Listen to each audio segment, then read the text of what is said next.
This is a journey into sound. A journey which along the way will bring to you new color, new dimension, new values, and a new experience. Welcome to the G-Spot Podcast.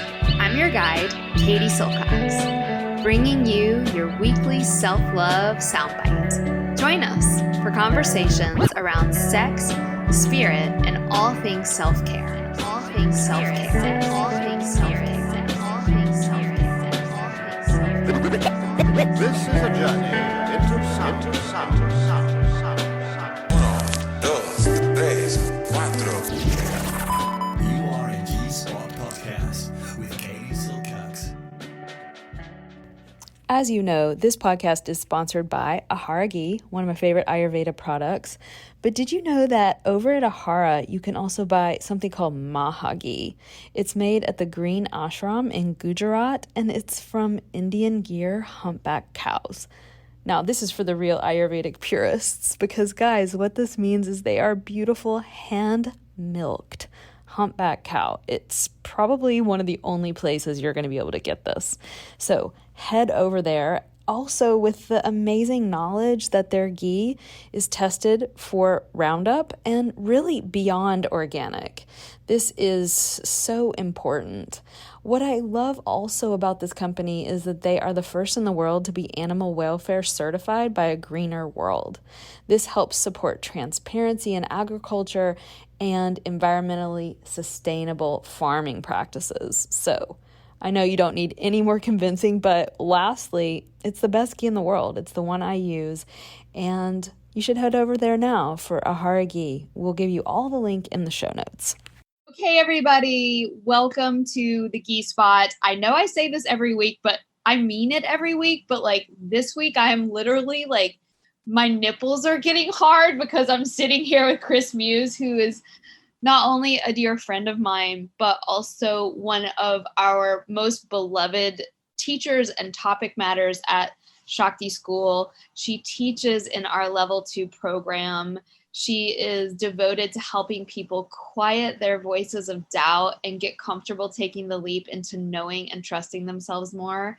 Chris is a somatic sex educator, and she helps people form deeper relationships with their bodies, greater understanding of their sexuality, and she helps them really get empowered in their entire lives. But Chris is going to tell us more about this. I know as we start to get into this, everyone's going to be like, oh my God, how can I find out more about this woman and what she's doing? And my first answer is join Shakti School. And my second answer is that we're going to have all of the links to Chris and her website and everything in the show notes. So just my advice for this talk, everyone listening, is to just lean back, pour a cup of tea, breathe into your kidneys and adrenal glands, and just really enjoy. So welcome, Chris, to the podcast. Thank you so much, Katie. It is so wonderful to be with you again. It's been way too long.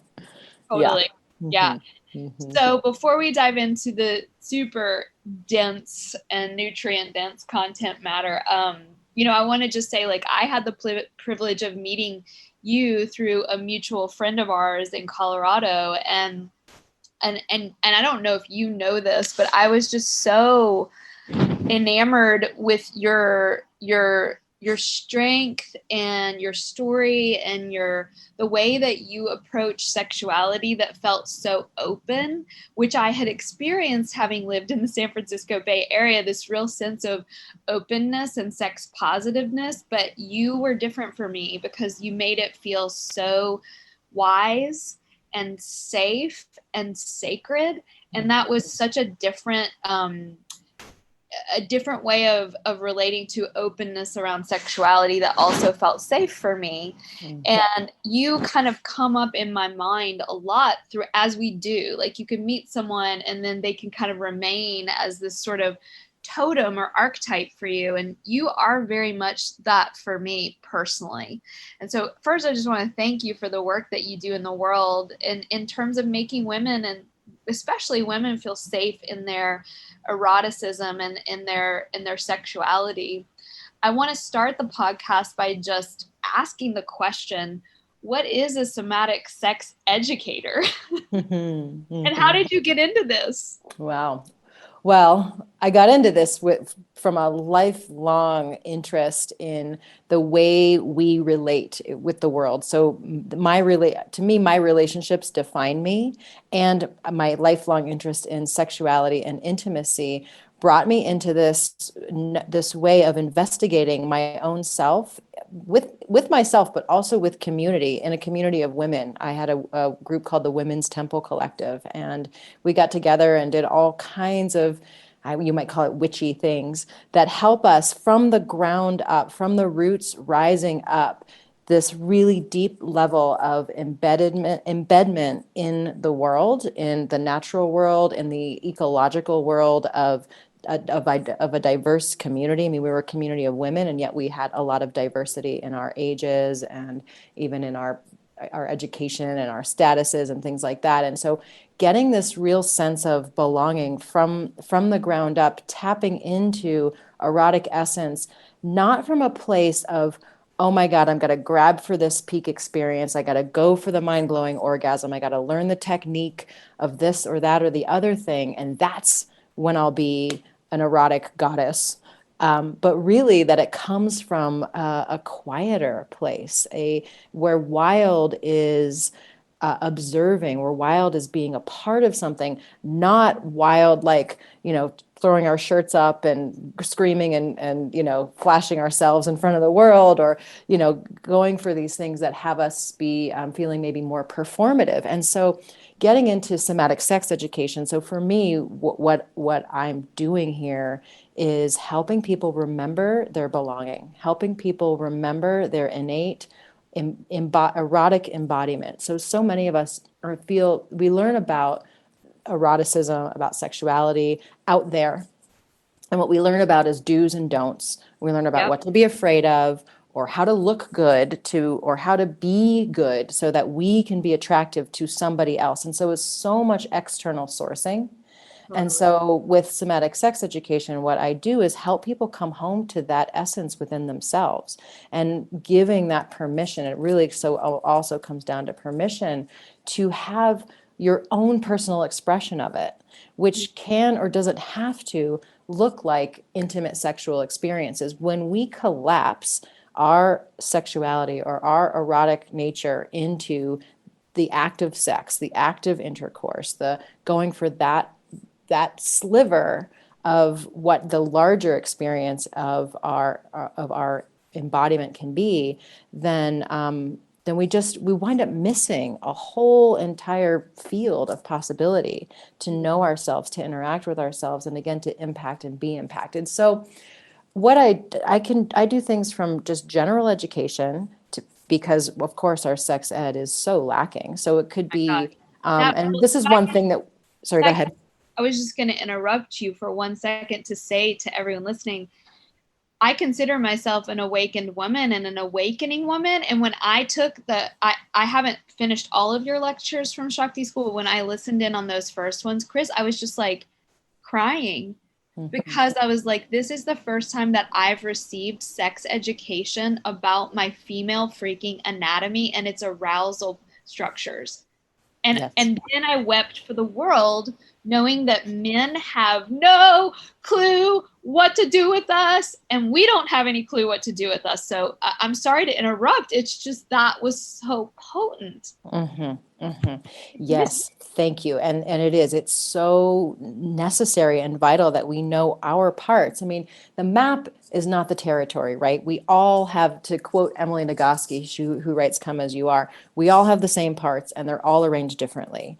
And so that's really so important to know. There's no right size or shape of our vulvas. There's no right or wrong innervation, which means the way that our genitals or our bodies, the nerve endings terminate, or where they land, or how close or far away from the skin. All of us are really different there. And yet it is really important to know the map so that we can navigate the territory and the terrain.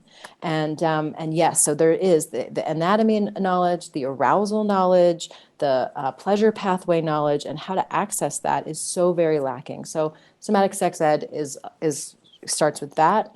but it also really includes trauma healing, because we all have sexual trauma. I mean, everybody's walking around with it. It could be vicarious, it could be cultural, it could be familial, religious, or it could be the capital T actual sexual assault trauma. And all of these things have us stuck in loops that have us not being in present time. I mean, that's pretty much one of the definitions of trauma. And so helping people again come back to that place to unwind. I help people unwind their own trauma, to find again their own embedment, and find, gathering back pieces that they've lost.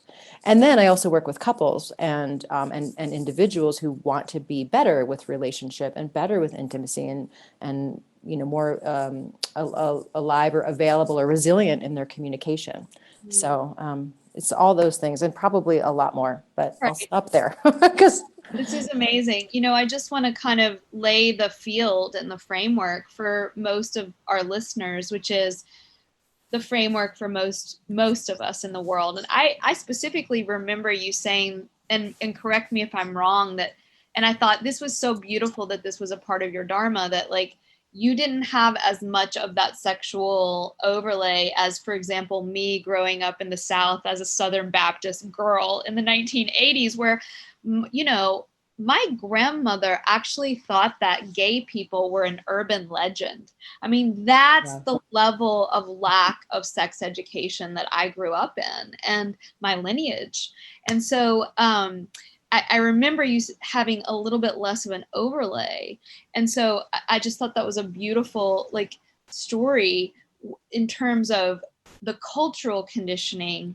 And I guess the question that comes from that for me is, I know that our listeners are longing to awaken this sexual arousal, goddessy, as you said, spirit. And so I want to make the distinction, and I know this is something you're really passionate about, between sexual arousal and what I think you call nutrient-dense arousal. So what walk us through the differentiation there between slow release and, I don't even know what you would term for the other way, which is probably the way most of us are used to having orgasms, which is clitoral sneezes, which are fine, but maybe making the distinction between those two things. Mm-hmm.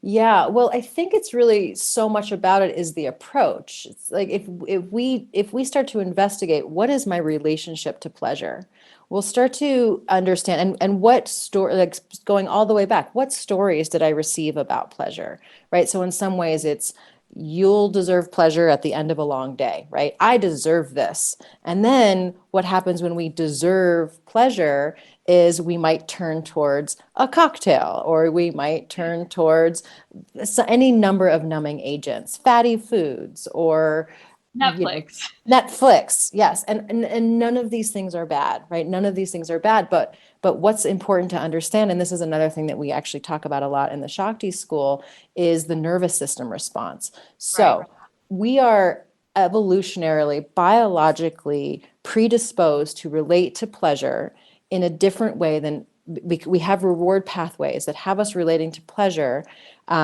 that has us remembering it and has us seeking it out, because we have a dopamine drip or a dopamine flush when we do these things, having like I was just saying, fatty foods, or feeling deeply connected, or having a sexual connection. All of those things cause a dopamine drip or dump into our system.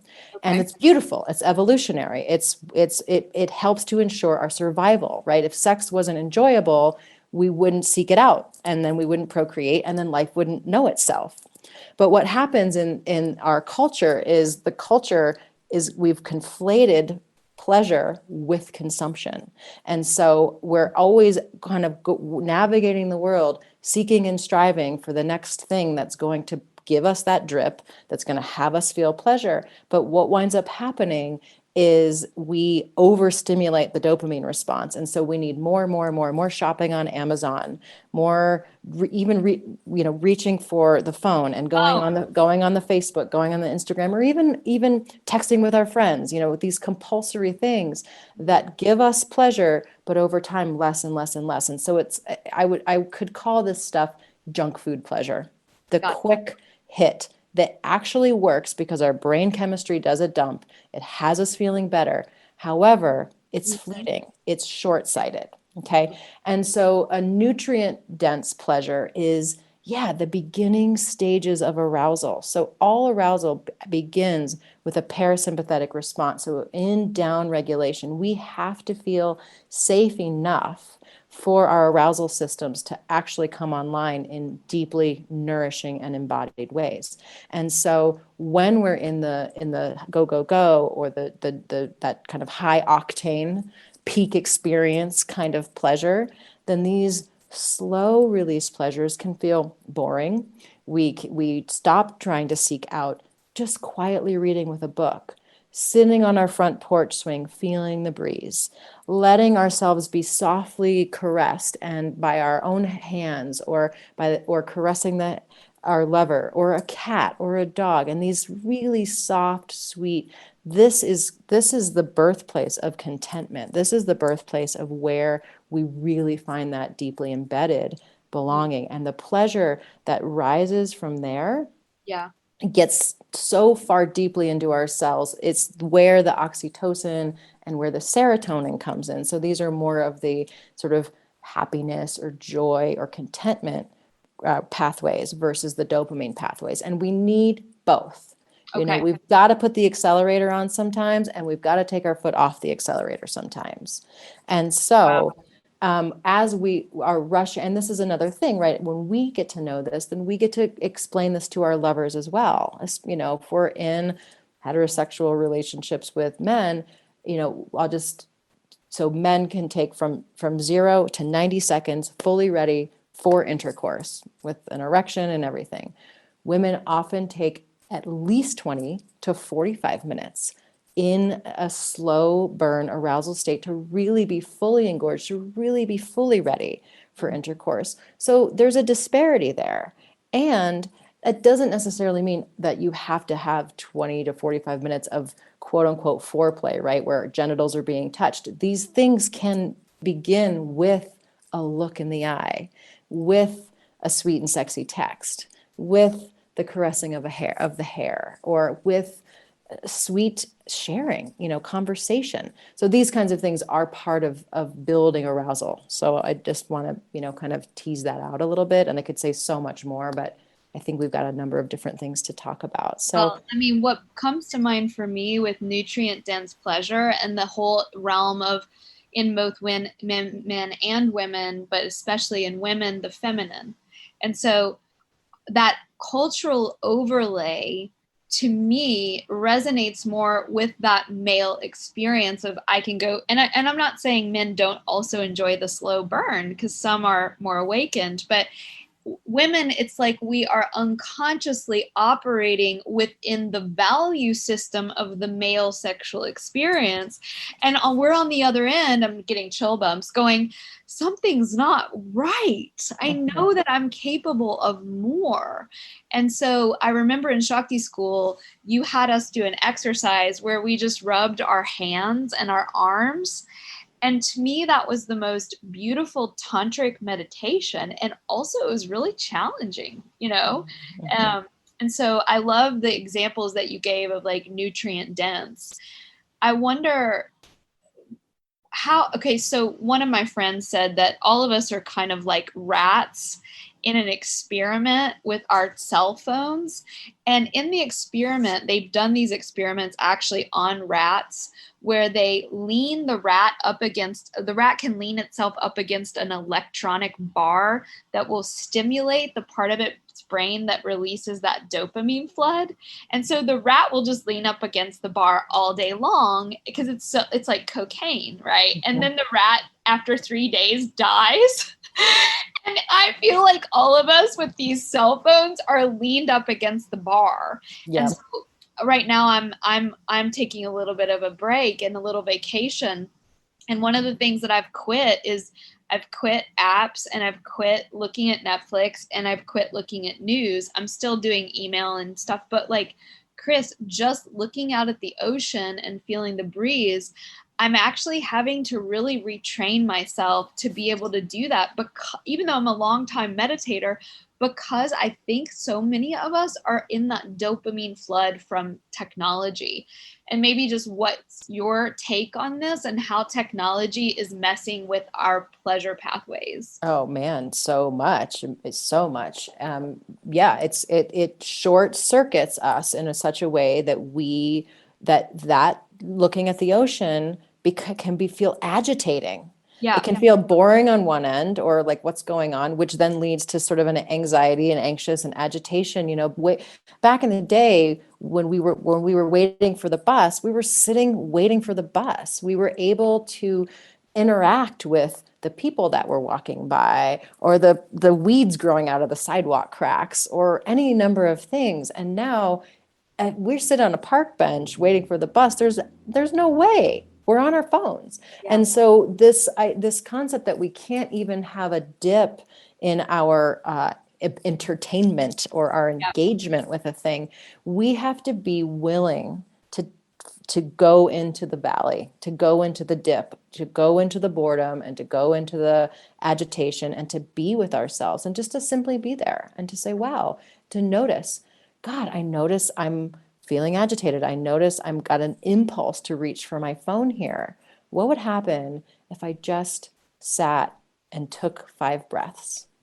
And in that, if you want a little stimulation, you can do the self-touch, right? You can do the hand-to-hand touch, or you can take a deeper breath and start to get into your 5 sense reality, get into really even going from sense to sense, noticing what you're seeing, noticing the taste in your mouth if you're at the ocean, right? That specific kind of air, saltwater air. What are the sounds? It could be children running around playing, or it could be the lapping waves of the ocean. How's the air feeling on my skin? And you can still engage yourself, right? So you don't have to go into this meditative posture of deep awareness of nothing. You could go into the present moment.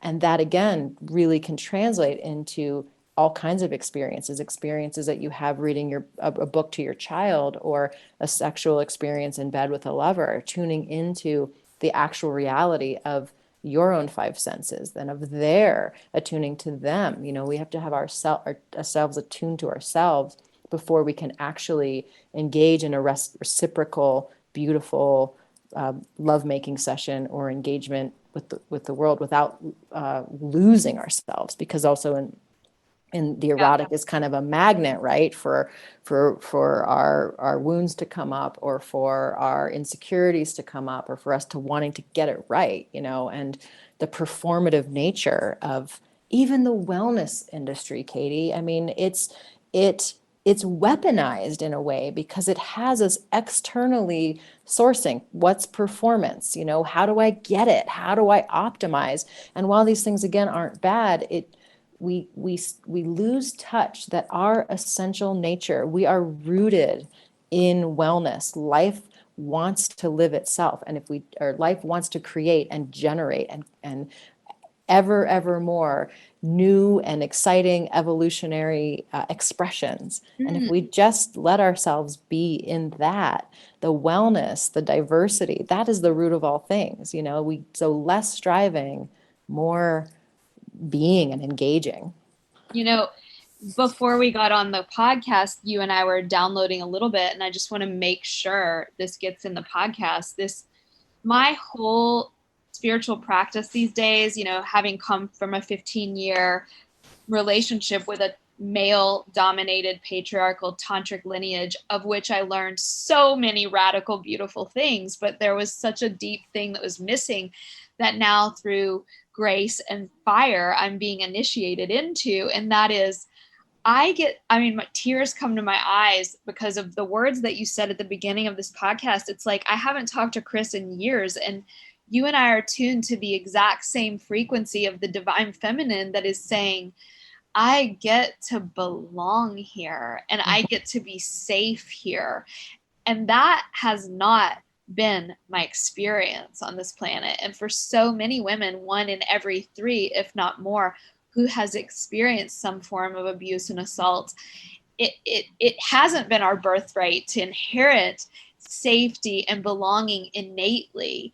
And now we are being called to generate it from within ourselves and within the communities that can hold that.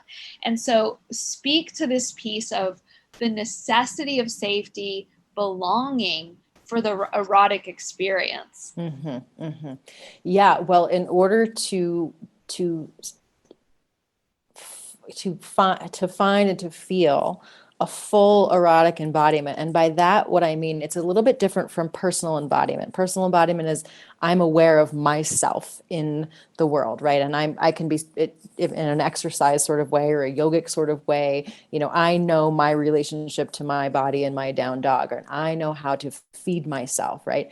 So erotic embodiment is this safe enough to be autonomous enough to know that I am impacting the world just by virtue of me seeing something. That thing is being seen, right? So that we can start to create this reciprocity. So the safety, though, we require a feeling, a felt sense of safety and of belonging to be able and to be available to knowing that we are impacting the world and that we matter. Pause you.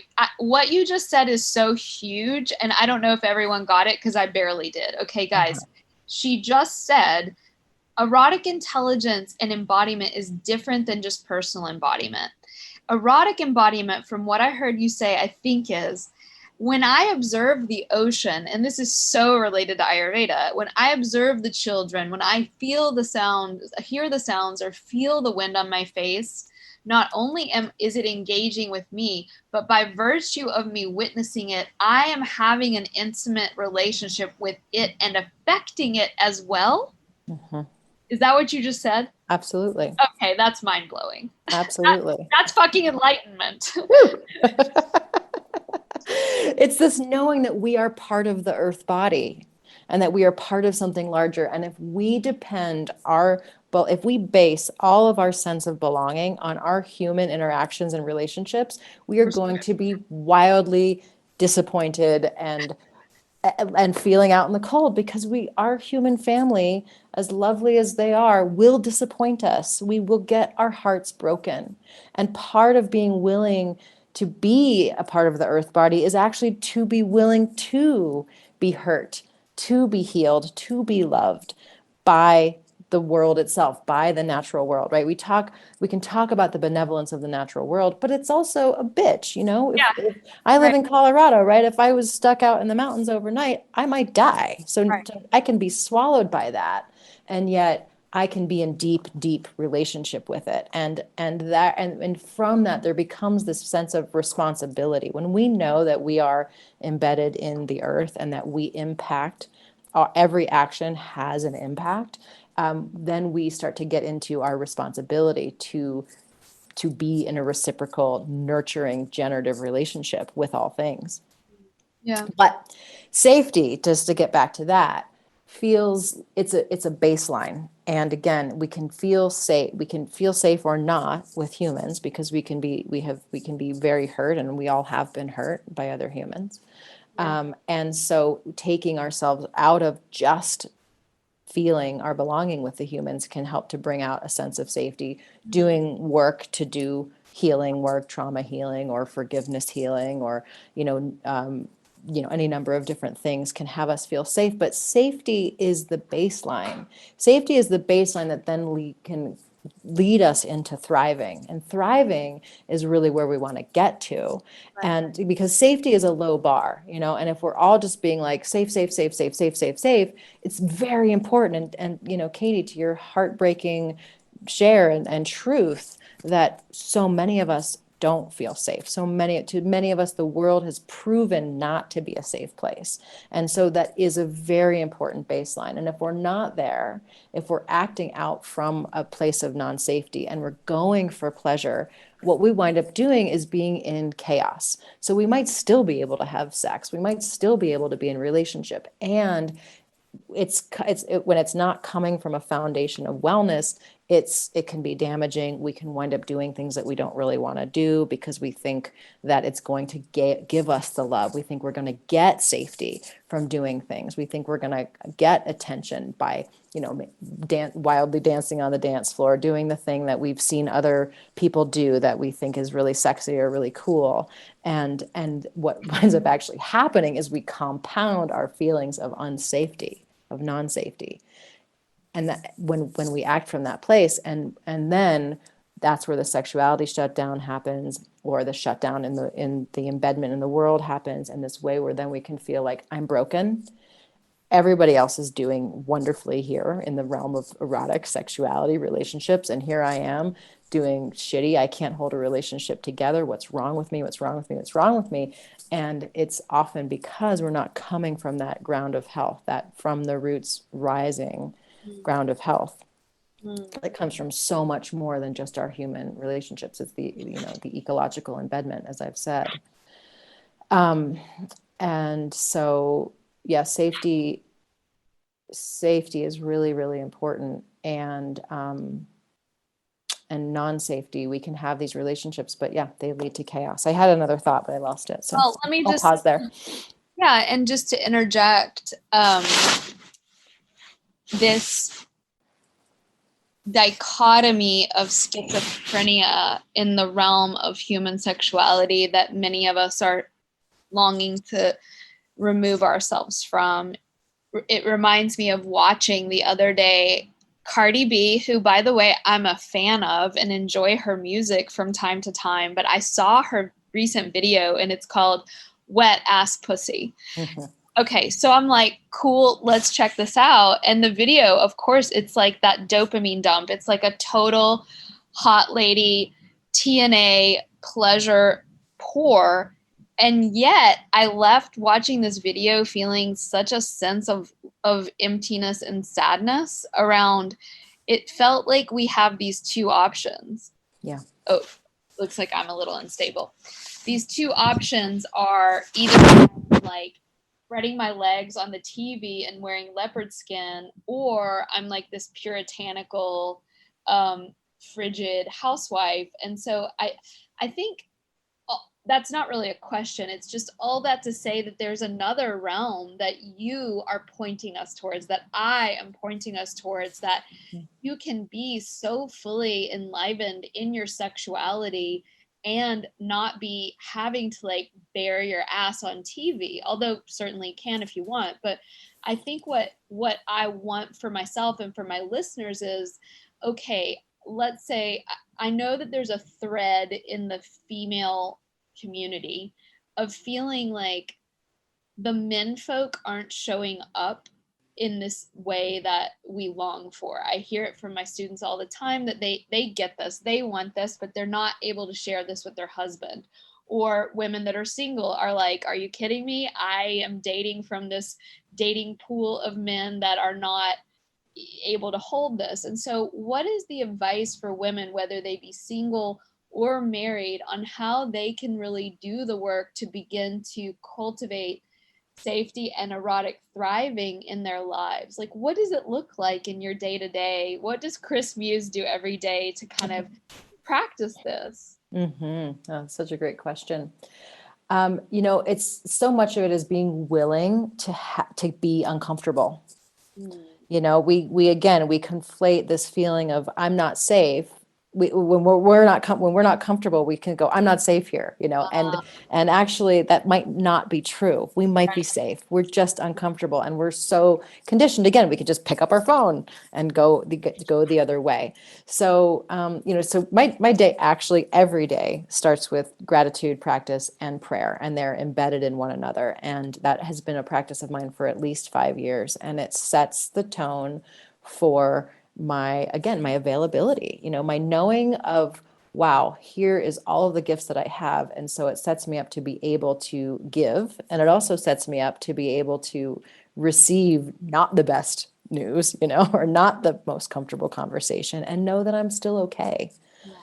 So that to me has been pretty foundational there. And then also right place, right time. So we talked already about knowing the territory of our bodies and starting to know so there's an anatomy map, and then there's also a pleasure map. And our pleasure map, when we get to know our own pleasure map, and that's again through, you mentioned like a quick, fast orgasm versus something that's deeper or longer. So I'll just talk about self-pleasure for a moment, right? Sure. So sometimes, and I do this sometimes too, I'm in the middle of a work day. It's like I'm at a computer, I'm stressed. It's like so much going on. I'm just like, I just need a few minutes to rub one out, like close the computer, take 5 or 10 minutes and come right back, right? That's one way. It's fine. And if that's the only way, right? If I'm narrowing what I'm available to in this, my own sexual connection with myself, my own erotic connection with myself, then that's the only language I know. That's the only thing I'm going to even be able to share with my partner if I'm confident enough to share that. Right. But if we take the idea out of habituated masturbation, which it's a very habituated pattern for most of us, and take it into a self-pleasure practice, the idea of a self-pleasure practice that may or may not include touching my genitals, but that's 20 to 30 minutes long, that starts with breath, that might start with us on all fours or on our backs or dancing. It could be a number of different things that has us. We could be in the mirror, we could be just in a sensual environment with ourselves, finding and feeling our own pleasure map and pathways. Then we have more, not only access for our own selves, but more to share with our partners, right? So we can say, hey, wait, I just want to put a song on. Let's just dance here. Let's just, and you don't know how to dance? Great, me either. Let's just hold each other and slowly sway to the music. Let's take some breaths. I really, when I'm connecting with you on a soul to soul level, it starts with the eyes. Can we just slow down a little bit? It's slowing down, and we've got to slow down with ourselves. We've got to slow down with ourselves first. And I do all that kind of stuff. And of course, my husband, he met me and I was a somatic sex educator. And so he knew from the start that What this he was is getting into. yeah, what he was getting into. But I'll say this, Katie, I mentioned in the beginning, I first got into this through a group called the Women's Temple Collective. And even when I joined and when I was invited to join, it was because I had, some level of connection to my own sexuality. However, we did table work where I'm not just giving my body away, but I'm an active receiver. I'm a co-creator on a table where the person is asking me, would you like this slower or faster, more or less? Guide me, tell me what could feel better. And I had a lump in my throat.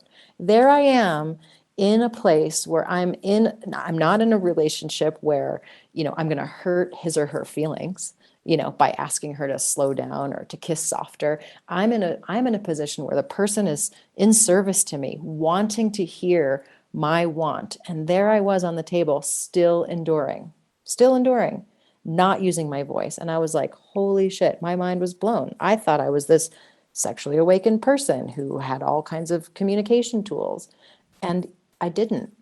And so that actually had me being like, wow, this is so valuable to do with a professional person. And in this case, it wasn't professional, but with a more neutral Right. person than a partner, because in a partner, all of your other stories come along with it, and we can hurt each other's feelings there.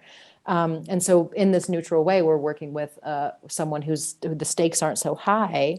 I got to learn how to exercise my voice. And that really helped me to then exercise my voice with my partners in a kind and compassionate way, in a not you're doing it wrong, but this would make it even better kind of way. And and I'll say this to conclude this little part here, if we don't use our voices, if we are enduring touch, if it's feeling pokey or proddy or just not right, and we don't speak up, by the time we do speak up, we're pissed. And so it comes out like, and that's not going to get us.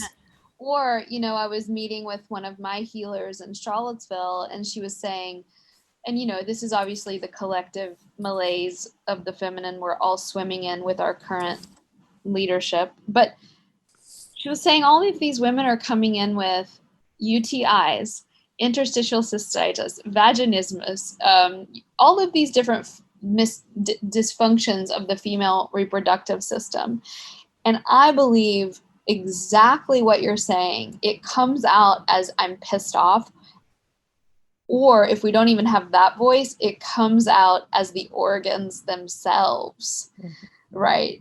Screaming or being upset. And this is 100% in alignment with Ayurveda, which says you can tell the health, the psychological, emotional health of a tribe by the state of the female reproductive system. Oh, wow.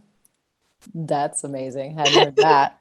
Yeah. Isn't that amazing? And so if mama's not happy, ain't nobody happy. I mean, that is really what I feel, you know, I just feel really inspired by this talk to slow down. That's really what I'm getting from this, that we think of it, okay, I need to pull out all my tools and have this like slow sex experience with myself, by myself, or with a partner. But really what I'm hearing you say is that preliminary stage 1 is actually the capacity to get off of technology and be in the discomfort that arises when we get back into the more parasympathetic / social nervous system that we're all kind of uncomfortable with, and exacerbated by this coronavirus that has separated us from one another. Absolutely. Absolutely. And to be engaged, right? To have like a dynamic equilibrium with it. That's a word that Peter Levine uses. Then to have our systems come back into this dynamic equilibrium where we go up and then we come down and then we go down and then we come back. And so, over parasympathetic, right? If we get into that dorsal vagal, then if we're collapsed, we're also not really engaged, Right. Like, it's not like turn off your phone forever, right? It's like, because I sometimes want to do that. I'm like, I'm going on 0 screens for like a month, and I might do that. But my point is, to your point, we're almost, if you want to be engaged in the world, beyond the point where we can just say, I don't do technology. Right, exactly. Where we can decide for ourselves, right? So where we can be, one cool practice that I heard from my teacher that I was like, oh, that's so great, and I'm going to continue to share that, is when we're watching Netflix, we're watching it engaged, like not being passive, but being like, oh my God, I love that. That was awesome. That scene was so cool. I love those costumes. Oh my gosh, I want to remember this moment, and to be embodied, right, with our engagement with that Netflix, or even with our engagement with ourselves while we're doing it. I actually often, if I'm watching a movie or a documentary or whatever the heck I'm watching, I'm doing it, I'm on the floor and I'm stretching into my body. And, sometimes if it's a really engrossing story, it's not like that. But I love to maintain contact while I'm doing these things. You're not just going into freeze, which is, interestingly, I just found that out because I love TV. Like, it's my thing. Like, I don't do alcohol. I don't do drugs. I love TV. And there's nothing more pleasurable to me than to like eat something fatty and watch a show.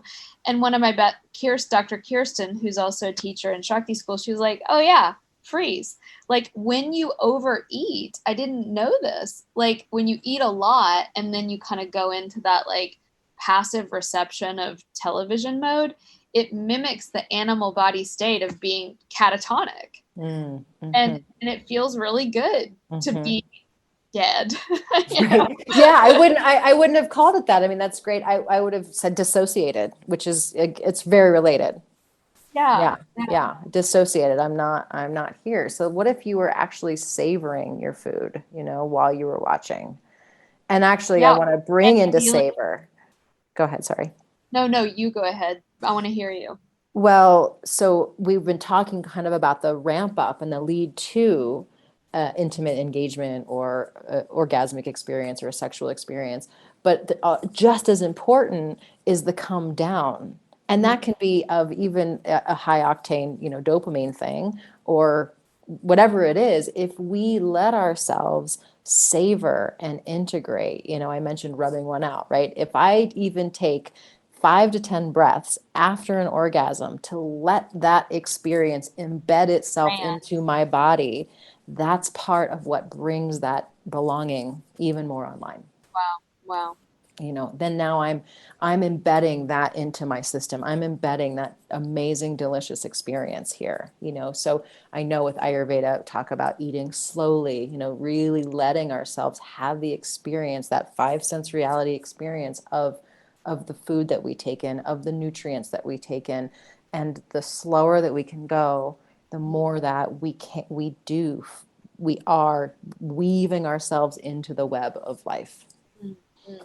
Yeah, and I'm such an Ayurveda rebel, and I know we're kind of wrapping up this, but I have now entered into the tantric practice of eating something yummy while watching TV and feeling the feeling of the shoulder blades on the pillow and letting that entirety be experienced in the body rather than, doing it in smaller amounts rather than an addictive thing that I need. Right. And because what Ayurveda also runs the risk of, and I know you've encountered this in your studies as well, is like the rules. Yep. And I'm just like, stop it. I'm sick of and tired of everyone telling me what to do. Right, of course. And Katie, I think that's such an indicator of your wellness, right? Of your knowing yourself enough to know that you can make your own rules. And when we are in that place of being externally, everything comes from the outside. We want to know the rules. Yeah. It feels quote unquote safer. Yeah. But again, it's a more shallow level of safety. It's just like it's a more shallow level of pleasure. None of it's bad, especially if it's integrated, right? If it's a node in the web of all of what we can experience. And when we're coming from that place, then the rules, we can hear them and we can take them or leave them because we know, again, from the ground up, is this in service to me right now or not? What is in service to me right now? What would have me, in the place that has me feeling generative or nurturative or taking a break for once? And numbing out sometimes actually has to happen. Yeah. Huge, we can't, if we're leaning into the uncomfortable, that means we're leaning into growth. And we can't be doing that 100% of the time, or else that becomes its own trap. Traumatic experience. Or traumatic experience. Yeah. Taking that time to integrate the learning, which can sometimes come with that checking out. For instance, if you've ever had a shamanic like healing, with a shamanic practitioner, and they basically tell you, go lie down, close your eyes, you could even fall asleep, and I'm going to work on you from this place. So we don't always have to be engaged to integrate healing. Such a beautiful reminder. Yeah. Any like last piece of advice for us to I feel like there's been so much, but I remember Kate Stillman asking me if there was a billboard that you knew women would drive by every day and you could put one message on it, what would be your billboard message? Sheesh. That's tough. Oh, God. I mean, it's the things are simple, the things are simple. It's slow down. Yeah. Slow down. That just might have to be the headline. I was thinking that. Yeah. Slow down, let yourself feel. Yeah. Stop making yourself wrong about what you feel. Oh my gosh. Yes. Yes. That would be good too. It's so hard to distill it to one point. But I do think that also our personal inquiry to start with, what is my relationship with nutrition, with nutrient dense, with pleasure, with nutrient dense pleasure, or nourishment? Am I even letting myself take in nourishment? And if not, you can identify the roadblocks, but then also, Katie, I really want to close on this, is how do we lean into water and cultivate what is already well in us? Yes. What is already well? It's not coming up to fix what's wrong, but where do I feel curious? I'm standing out in the ocean. I'm a little bit agitated. I kind of want to pick up my phone, but here I am. What am I curious about? What am I loving about this moment? Go there. Yeah. Yeah. Take a few more breaths. One of my teachers says your body's always sending you signals of pleasure. It's just that the annoyance or the scary stuff or the angry stuff takes up so much more bandwidth in our systems right now.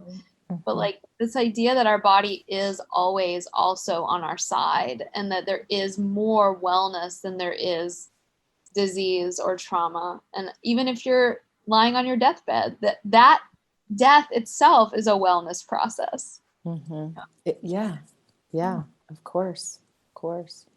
Well, lady, I just feel so fortunate that we've gotten an hour of your time. I know you're in a transition moment in your life, and I just really appreciate you. And I am so happy that the students that come to Shakti School get to be with you. And we just love you to death. I love being a part of Shakti School. It's so good. It's so good to be in that conversation, with your students. Is there anything coming up for you, or maybe give a shout out to your website before we close? Just anything you want folks to know about you? Well, I'm just available really we've talked about lots of different topics, and every single topic I thought, oh my gosh, this could be an hour, this could be an hour, this could be an hour of things to talk about. So I guess, if you like what you hear and you want to know more about me, find me, because everything that I do is emergent. It's in the moment. It's with the human that I'm with. And it could be any human, with any questions, inquiries, issues, problems, or, wanting help. I definitely don't have this is the 10 stages and week by week, we're going to do this, this, and this. It's very like, what do you need and what's in the Chris, moment? just so they're clear, you do offer sessions, because I know you're going to get lots of people interested. Oh, sure. Absolutely. I do one-on-one sessions on Zoom and in person. If you're in Colorado, I'm if you want coming to to travel to Colorado. I've literally, no, you don't, this is so going to happen. I'm like, one day when I'm ready, I'm going to fly to Colorado and work with Chris Muse. So I'm going to be one of your clients at some point, and I know you're going to get a lot of interested people. And thank you so much. Lovely. Well, I also just want to give a shout out to the group that I work with, the Institute for Erotic Intelligence. And we do a couple of different things. We do continuing education for people in various healing modalities. So it could be body workers, it could be therapists, it could be coaches, counselors, all different people. And so really working on bringing this deeper level of erotic embodiment and embedment into practices. And then I also work with that same group of women and that's for all people, all genders, all adults. The Verdant Collective is for women and women identified people, and some courses for female bodied people, specifically working in person, one-on-one, or not one-on-one, in person, in groups. It's the next kind of iteration of the Women's Temple Collective that I used to be a part of. And so there's ways to find me and this work in a larger context in groups and individually. So the chris-muse.com is my website. It'll be in the show notes, so I won't say anything put all more. the links to those places. I'm definitely curious as well. Beautiful. All right. Thank you so much, Chris. And I hope all the best on your home. And I'll see you in the Shakti School. Thank you. This has been so fun. Thanks, Katie.